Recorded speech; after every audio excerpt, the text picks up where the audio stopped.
कृष्ण कृष्ण कृष्ण राधे राधे राधे कृष्ण राधे कृष्ण राधे कृष्ण राधे राधे राधे श्याम श्याम श्याम राधे राधे राधे श्याम श्याम श्याम श्याम राधे राधे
बोलिए कृष्ण कन्हैया लाल की जय।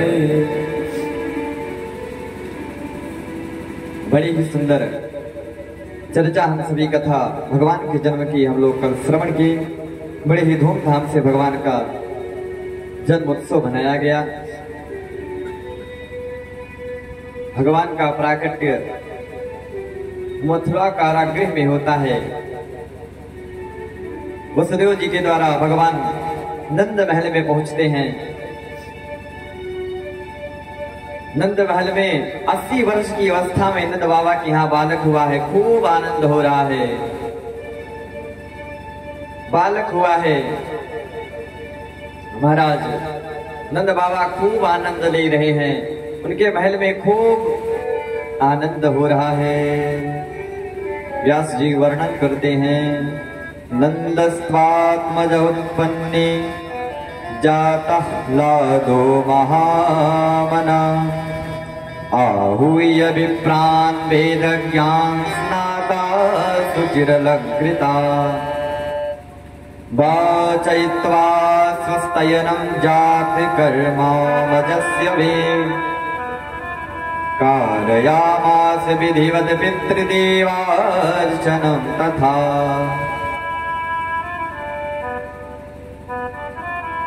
महाराज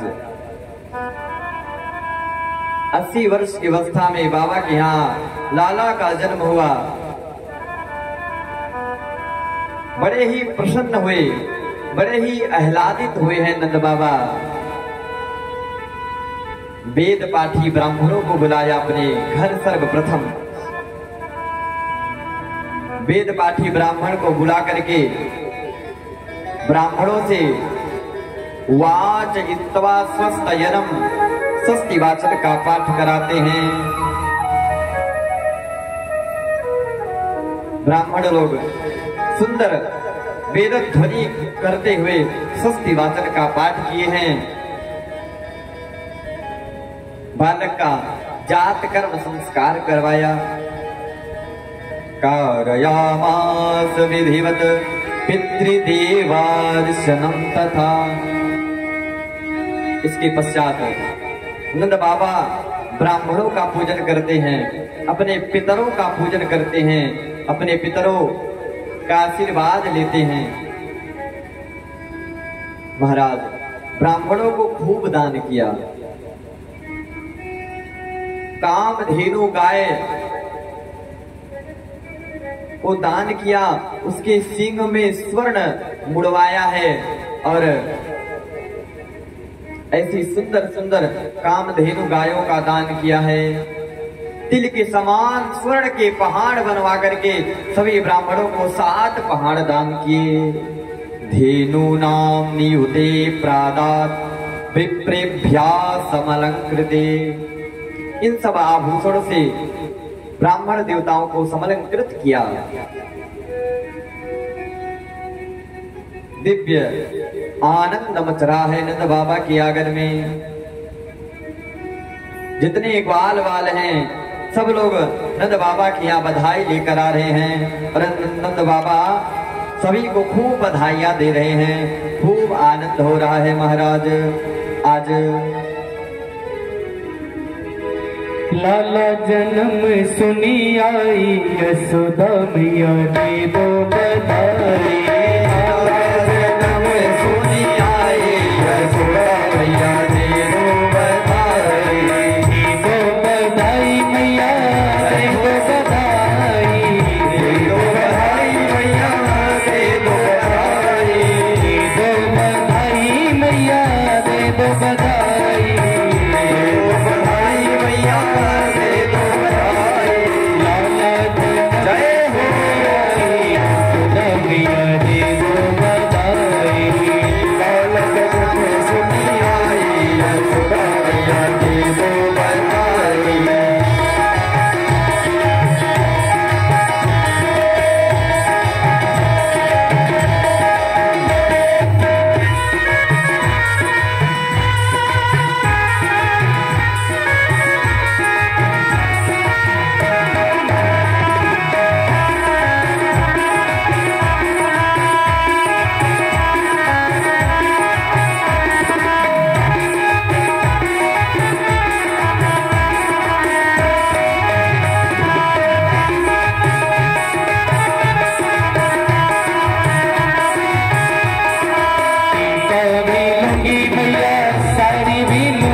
दिव्य। सारे ग्वाल बाल आ रहे हैं नंद भवन में, खूब आनंद हो रहा है महाराज। खूब दधी माखन से खूब होली खेली जा रही है। पूरा नंद महल दधी से माखन से लथपथ है, सराबोर हो गया है पूरा महल। महाराज जो बधाई देने आ रहा है, नंद बाबा उसे खूब दान कर रहे हैं। अपनी तिजोरी आज खोल दी नंद बाबा। जितने चांदी के आभूषण थे, जितने चांदी के पात्र थे, बर्तन थे, सब ग्वाल बालों को दान कर रहे हैं। संत बड़ा सुंदर भाव देते हैं कि जब नंद बाबा सभी को चांदी के पात्र, चांदी के आभूषण दान करते हैं, और वो ग्वाल बाल जब तक लेकर आधे रास्ते पहुंचते हैं, तब तक नंद बाबा स्वर्ण दान करने लगते हैं। स्वर्ण के सुंदर सुंदर आभूषण सभी को दे रहे हैं। अब जब ग्वाल बाल रास्ते मिलते हैं, क्यों भैया आप क्या लेकर आए? अरे ये देखो मैं तो चांदी का पात्र लाया। जादारी के ये चांदी के बर्तन लाए हो, ये देखो वो तो सोने के पात्र लेकर आए हो। अब तो चांदी वाले चांदी का बर्तन वहीं फेंके और दौड़े आए, बाबा हमको भी सोना चाहिए। नंद बाबा सभी को स्वर्ण दे रहे हैं, खूब दान कर रहे हैं, और अंत में तो जितना हीरा चांदी पन्ना सब कुछ लुटा रहे हैं। अब तो जितने सोने वाले थे सब सोना वहीं फेंके और आ रहे हैं, हीरा मोती जवाहरात ले रहे हैं। मानो आज लक्ष्मी जी साक्षात नंद बाबा के खजाने में ही अपने हाथों से रत्नों की, सोने की वर्षा कर रही हैं, खूब लुटा रहे हैं। महाराज मानसकार लिखते हैं कि जो लोग दान दे रहे हैं वो भी दान अपने पास नहीं रख रहे हैं। सर्वस दान दीन साब का हो, सर्वस दान दीन सब का हो, सर्वस दान दीन सब का हो।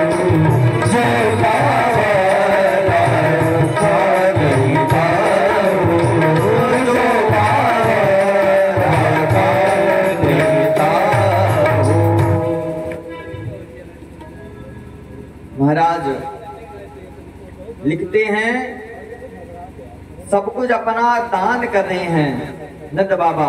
सर्वस दान दीन सब काहू, सब कुछ दान कर रहे हैं। और महाराज जो दान ले रहा है वो भी आज सबको दान कर दे रहा है। जो पावा राखा नहीं ताहू।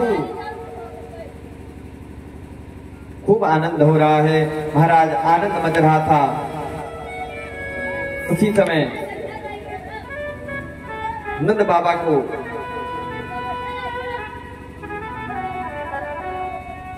याद आता है कि अरे कंस को हर एक मास में कर दिया जाता है, इस बार कर तो हम लोग बड़ा लेट कर दिए। और आनंद के हो रहा है, उसी समय नंद बाबा को याद आता है। नंद बाबा सोचते हैं अगर कंस को समय से कर नहीं दिया गया तो कंस उत्पात मचा देगा। तुरंत गोकुल के जितने ग्वाल बाल थे नंद बाबा सबको बुलाते हैं और पूरे गोकुल, पूरे नंद भवन की रक्षा के लिए सबको आदेश देते हैं और कहते हैं, हे ग्वाल बाल, गोपान गोकुल रक्षाया निरूप्य मथुरां गतः नन्दः कंसस्य वार्षिक्यं करं दातुं कुरुध्वः। आप सब मेरे गोकुल की रक्षा करना, मैं कंस को कर देने जा रहा हूं। करं दातुं कुरुध्वः। नंद बाबा कंस को कर देते हैं और कर देने के पश्चात रास्ते में वसुदेव जी मिलते हैं।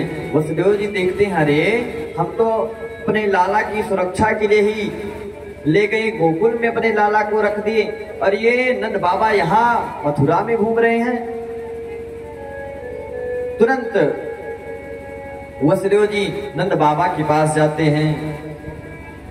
नंद बाबा के पास जाते हैं और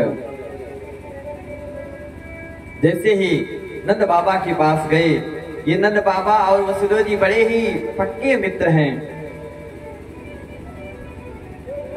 देखिए नंद बाबा को 80 वर्ष भी लाला हुआ है। नंद बाबा के यहाँ कितना खुशी है, लेकिन नंद बाबा अपनी खुशी वसुदेव जी से व्यक्त नहीं कर रहे हैं। नंद बाबा वसुदेव जी के दुख में सम्मिलित हो रहे हैं कि अरे वसुदेव कितना पापी है कंस। हमने सुना कि आपके 6 पुत्रों को इसने मार दिया और एक बेटी हुई उसको भी मारना चाहा। कितना पापी है। और यहाँ नंद बाबा हम सभी को संदेश देते हैं कि जो मित्र होता है, यहाँ पर मित्र की परिभाषा देखिए।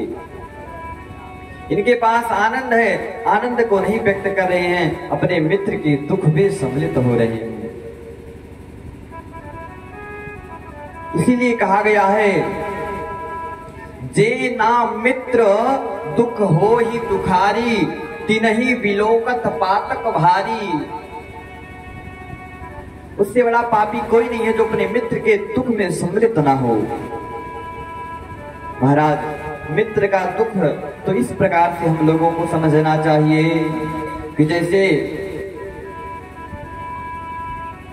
कहते हैं निज दुख गिरी सम रजकारी जाना, निज दुख गिरी सम रजकर जाना, निज दुख गिरी सम रजकर जाना, मित्रक दुख रज मेरु समाना, मित्रक दुख रज मेरु समाना। मित्र को चाहिए कि उसके पास थोड़ा भी दुख रहे उसे रज के समान समझना चाहिए, और उसके मित्र के पास यदि थोड़ा सा भी दुख हो तो उसे सुमेरु पर्वत के समान मान करके अपने मित्र के दुख का नाश करना चाहिए। वसुदेव जी भी नंद बाबा को खूब बधाई देते हैं। अरे बाबा आपको तो बहुत बहुत बधाई हो, आपको 80 वर्ष में सुंदर बालक का 2 बालकों का जन्म हुआ, आपको भी बहुत बहुत बधाई हो। लेकिन बाबा मुझे लगता है कि आपके गोकुल में कुछ संकट आने वाला है। देखो मैं ज्योतिष का भी जानकार हूं, मुझे तो आभास हो रहा है कि आपके गोकुल में कुछ अनहोनी होने वाला है। अब तो नंद बाबा चले जा रहे हैं, तुरंत अपने रथ पर बैठते हैं और गोकुल की तरफ प्रस्थान करते हैं। इधर जब कंस को पता लगता है कि मुझे मारने वाला तो जन्म ले लिया है, तो वो जितने असुर थे सबको आदेश देता है कि आसपास के जितने नगर हैं जो अभी नवजात शिशु जन्म लिए हैं सबको मार दो। महाराज नगर ग्रामों में सभी बालकों को मारती हुई बकासुर की बहन पूतना आ रही है।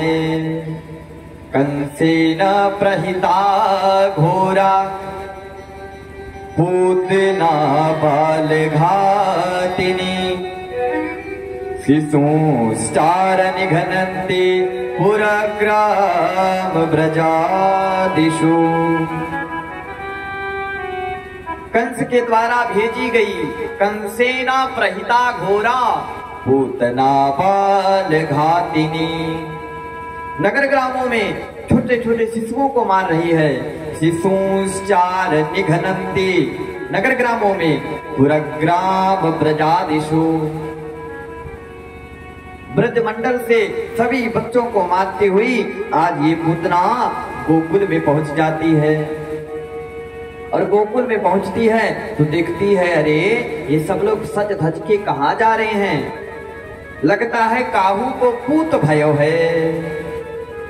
इसका नाम क्या है? पूतना, मतलब पूत किसी को नहीं होने देगी ये। अब तो महाराज इसने अपना सुंदर स्वरूप बनाती है, सोचती है भाई राक्षसी है, इसका स्वरूप तो कुरूप है। अब ये मायावी तो होते हैं असुर लोग, तो ये अपनी माया से अपना सुंदर स्वरूप मोहिनी रूप धारण करती है, मानो लक्ष्मी जी वैकुंठ से आकर के गोकुल में प्रकट हो गई हो। सुंदर एक हाथ का घूंघट काढ़ा है, छम छम करती हुई पायल की घुंघरू बजाते हुई महाराज ये पूतना ग्वालन के संग में मिल करके नंद भवन के द्वार पर पहुंचती है। अरे मैया, लाला जन्म की आपको बहुत बहुत बधाई हो। मैया कहती है आपको बधाई हो, लेकिन यशोदा मैया मन में सोच रही, अरे ये नई नई ग्वाल कहाँ से आ गई, इसके पहले तो इनको हम लोगों ने कभी नहीं देखा। लेकिन फिर कहती अच्छा ठीक है, आप तो जाओ लाला को आशीर्वाद दो, लाला तो पालने में झूल रहा है। अब इधर ये पूतना इतना सुंदर रूप बनाई है, अपने अस्तर में कालकूट विष लगा करके आज भगवान की तरफ बढ़ती है। जैसे भगवान पालने में है, जैसे पूतना के आने की आहट को सुनते हैं, हमारे भगवान अपनी आंखों को बंद कर लेते हैं। अपनी आंखों को बंद कर दिया, आंख बंद किया। इस पर संतों ने अनेक भाव दिए कि भगवान ने आखिर आंख क्यों बंद किया अपना। महाराज संत लोग भाव देते हैं कि मानो अब भगवान को सताने के लिए राक्षस लोग आने लगे हैं, तो मानो भगवान आंखें बंद करके गणेश जी का ध्यान कर रहे हैं कि गणेश जी अब आज हम यहीं से श्री गणेश करना प्रारंभ करेंगे, लोगों का उद्धार करना प्रारंभ करेंगे, मानो गणेश जी का ध्यान कर रहे हैं। तो कुछ संत दूसरा भाव देते हैं, नहीं, भगवान सोचते हैं कि हम जा रहे हैं गोकुल में, वहां पर ग्वालों के हाथ का सुंदर सुंदर माखन, सुंदर सुंदर मेवा मिश्री का स्वाद लेंगे, और यहाँ अभी अन्नप्राशन संस्कार हुआ नहीं, माखन मेवा मिश्री मिला नहीं, और पूतना विष पिलाने पहले आ गई। तो मानो कुछ संत कहते हैं कि भगवान मानो शंकर जी का ध्यान करने की, भोलेनाथ विष पीने का अभ्यास तो आपको है, मानो शंकर जी का ध्यान कर रहे हैं। या कुछ संत कहते हैं कि पूतना को देख करके भगवान ने इसलिए आंखें बंद कर ली कि भगवान के साथ ये पूतना छल करने आई है, भगवान के सामने अपना नकली स्वरूप धारण करके आई है, और भगवान को कभी ये छल नहीं पसंद आता। भगवान को ये कोई कपट, कोई दुर्व्यवहार नहीं पसंद आता। जो हो उसी रूप में भगवान के सामने जाओ, भगवान स्वीकार करते हैं। लेकिन ये तो भगवान के साथ छल कर ले आई है, मानो इसलिए भगवान आंखें बंद किए हैं। और संत तो कहते हैं, हो निर्मल मन जन सो मोहि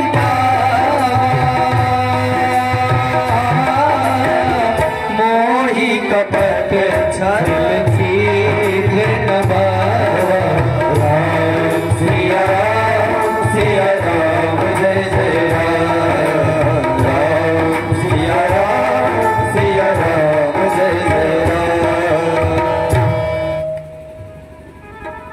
भगवान के साथ ये पूतना छल करने आई है, मानो इसलिए भगवान अपनी आंखें बंद किए कि अरे दुष्ट, मैं तेरा ये माया वाला स्वरूप नहीं देखने वाला।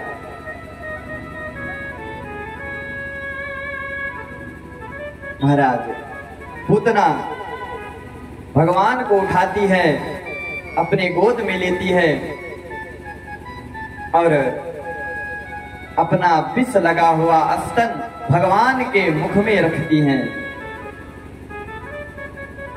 हमारे गोविंद ने सर्वप्रथम पूतना के दुग्ध का पान किया और उसके विष का भी पान किया और गाढ़ं कराभ्याम भगवान प्रपीड्य तत् प्राणै समं रोष समन्वितो पिबत। अब दुग्ध पीने के साथ साथ भगवान स्तन के माध्यम से पूतना के प्राणों को पीना प्रारंभ कर देते हैं। जब पूतना के प्राण को पी रहे हैं भगवान, पूतना के स्तन में असह्य पीड़ा हो रही है। कहती है, अरे कन्हैया छोड़ दे मुझे, मुंच मुंच छोड़ मुझे। हमारे प्रभु कहते हैं, अरे मौसी जी, अपने अंदर बस एक ही खास बात है। कहते हैं कि अपने राम जल्दी किसी को पकड़ते नहीं और जिसे पकड़ लेते हैं उसे दोबारा कभी छोड़ते भी नहीं हैं। पूतना कहती है, समुंच मुंचाल मति प्रभासिनी निष्पीड्यमाना खिल जीव मर्मणि। हमारे प्रभु उसके स्तन में लटके हैं, वो पूतना भाग रही है। आज भागती भागती जैसे थोड़ा बाहर गई, जैसे हमारे प्रभु ने उसकी संपूर्ण प्राणों को पिया, तैसे उसका स्वरूप विस्तार हो गया, अपने स्वरूप में आ जाती है और धड़ाम से गिर पड़ती है। 7 कोस में उसका शरीर फैल जाता है। जितने भी वृक्ष पल्लो थे सब इसके नीचे दब जाते हैं। हमारे कन्हैया इसके वक्षस्थल पर क्रीड़ा कर रहे हैं। पूरा महाराज गोकुल हिल जाता है। सब लोग बाहर आकर देखते हैं। तब तक मैया देखती है कि लाला तो पालने से गायब है। और इधर जैसे पता चला है, इधर नंद बाबा भागते भागते आ रहे हैं। हे प्रभु मेरे लाला की रक्षा करना, हे प्रभु मेरे गोकुल की रक्षा करना। और भगवान से कहते हुए आ रहे हैं, हरि शरणम हरि शरणम हरि शरणम हरि शरणम हरि शरणम हरि शरणम हरि शरणम हरि शरणम हरि शरणम हरि शरणम हरि शरणम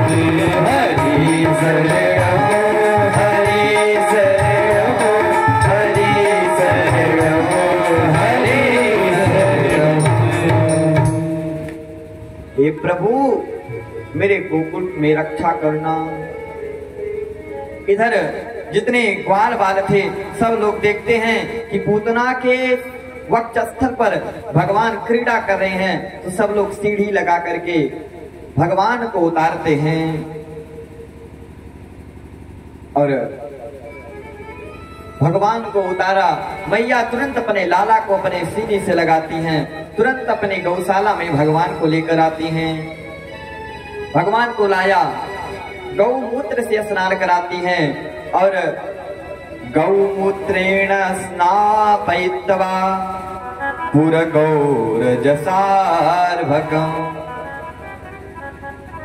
और फिर शुद्ध जल से स्नान कराती हैं। उसके बाद में गौ माता के पूंछ से हमारे लाला की झाड़ा कर रही हैं कि हे प्रभु हे गौ माता, मेरे लाला के ऊपर काहू की नजर लग गई। आज लाला को भगवान के नाम से भगवान को झाड़ा लगाया जा रहा है।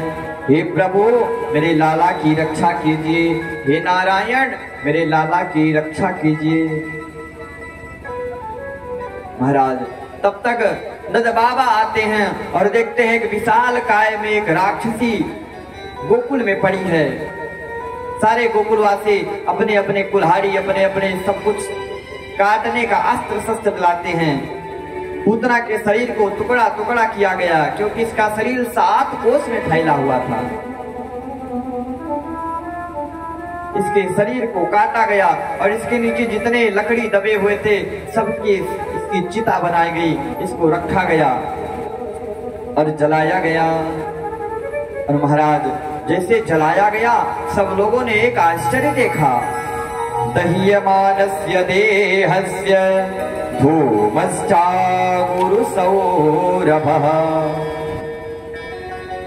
जब इसे जलाया गया तो पूरे गोकुल का वातावरण सुगंधित हो गया, इसके शरीर से सुगंध निकलने लगा।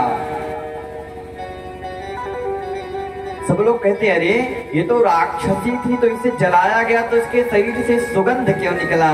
संत कहते हैं जिसके शरीर में हमारे प्रभु लिपट जाएं उसके शरीर से सुगंध नहीं तो और क्या निकलेगा।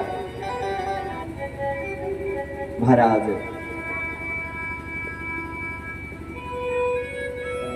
हमारे प्रभु आज इस पूतना को भी अपना वो परम धाम दे देते हैं, जो गति कई वर्षों बाद यशोदा रानी को मिलनी है, जो गति कौशल्या रानी को कई वर्षों बाद मिली, वो गति क्षण भर में हमारे प्रभु पूतना को दे देते हैं। संत कहते हैं ये पूतना कौन थी? बोले ये पूतना बलि की बेटी थी। महाराज जब हमारे प्रभु वामन अवतार लेते हैं, जब राजा बलि के द्वार पर जाते हैं तो ये भगवान को देखती है। भगवान का छोटा छोटा हाथ है, नन्हे नन्हे पांव है, नन्हे नन्हे हाथ है, 52 अंगुल के हैं, सुंदर स्वरूप है भगवान का। देखती है तो सोचती अरे इतना सुंदर बालक है, इसे तो मेरा इच्छा होता है इसे दुग्ध पान कराऊं। लेकिन जैसे क्षण भर में हमारे प्रभु ने 3 पग में बलि को सहित नाप दिया, तुरंत ये रत्नमाला कहती अरे ये तो इतना दुष्ट है, इसे दुग्ध नहीं, इसे तो मेरी इच्छा होती है कि अपने स्तन में विष लगाकर पिला दूं और ये मर जाए। भगवान मन में कहते हैं तथास्तु, इस काल में तो ये नहीं पूर्ण होने वाला, लेकिन जब मैं द्वापर में कृष्ण बनकर आऊंगा तो ये मनोकामना तुम्हारी अवश्य पूर्ण करूंगा। आज यही रत्नमाला पूतना बनकर आई है।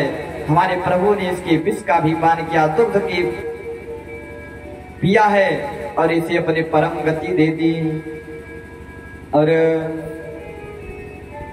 हमारे प्रभु का स्वभाव ही ऐसा है, जन अवगुण प्रभु मान न काहू, दीन बंधु अति मृदुल स्वभाव।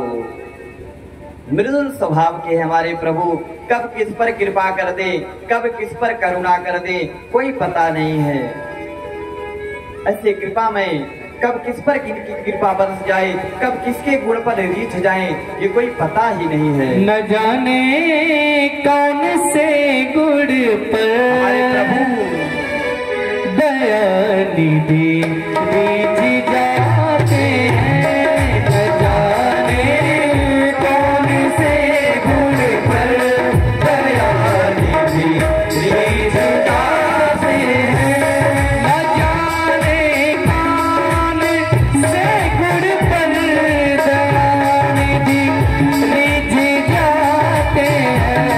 न जाने कौन से गुण पर दया निधि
सरकार की जय जय।